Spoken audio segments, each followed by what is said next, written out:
My name is William Harvey. I was born in the Czech Republic. I come from a family of 6. I was the youngest one. In 1943, things have begun to be very, very bad all over in Europe. Russia and Germany was in war. So we became under German occupation. As soon as they came to town, they made us immediately feel second-hand citizens. They made us wear a yellow star written on a Jew. That's the only way we were able to walk out of the house. People made fun of us. We had a very difficult time to deal with. Not too long afterward, they decided to establish a ghetto in a city. My aunts, my cousins, we were all born into the so-called ghetto. We were there for 6 weeks under terrible conditions, sanitation conditions, very little food to eat. The uncertain to our destiny, they promised us that they're taking us to work, but we had no choice. We couldn't do anything. And one day, the train arrived with all the cattle cars. They pushed into one cattle car as many people they possibly can, that we were crushed like sardines. When the car was filled with people, the sliding door slammed closed on us. There was no windows. The only light which got through the wooden cracks of the cattle cars. I cannot tell you what a terrible journey that was. Lasted 4 or 5 days and nights. After we suffered through those days and nights, suddenly the train stops. The sliding door slams open. We look outside, the SS standing in front of us with the German shepherd dog barking at us. It looked like a twilight zone. Big chimneys going to the sky. Smoke was going all over. We didn't know where the smoke was coming, that they were burning.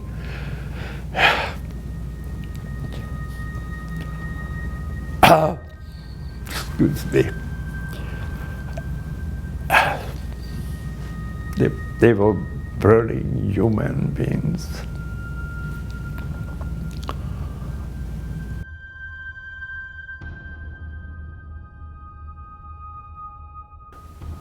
The gas chamber had little windows there, or as we passed by, we were able to glance in and to see how our loved one was dying, and we had no power to do anything.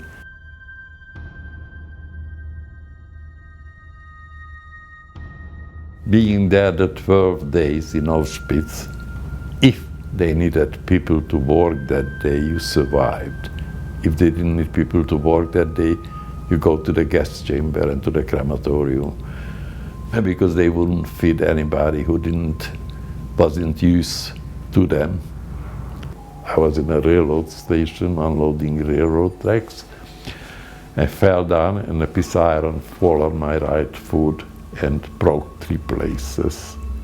And a couple of days later, with the rest of the people, I had no medical attention. Packed us again in a cattle car because it was very close to liberation. We traveled, I don't know how long, without food. We were freezing. People was dying left and right. When they died, we took their clothes off to try to keep warmer. I was out. 5 days later, I woke up in a barrack, put on the 3rd bunk bed, laying on my stomach. When I opened my eyes, I was age of 21. I weighed 72 pounds. So you can imagine the condition I was in. I was so happy to be alive, and I couldn't even stand on my own feet. I didn't have the strength to be happy. I'm sure that I was happy.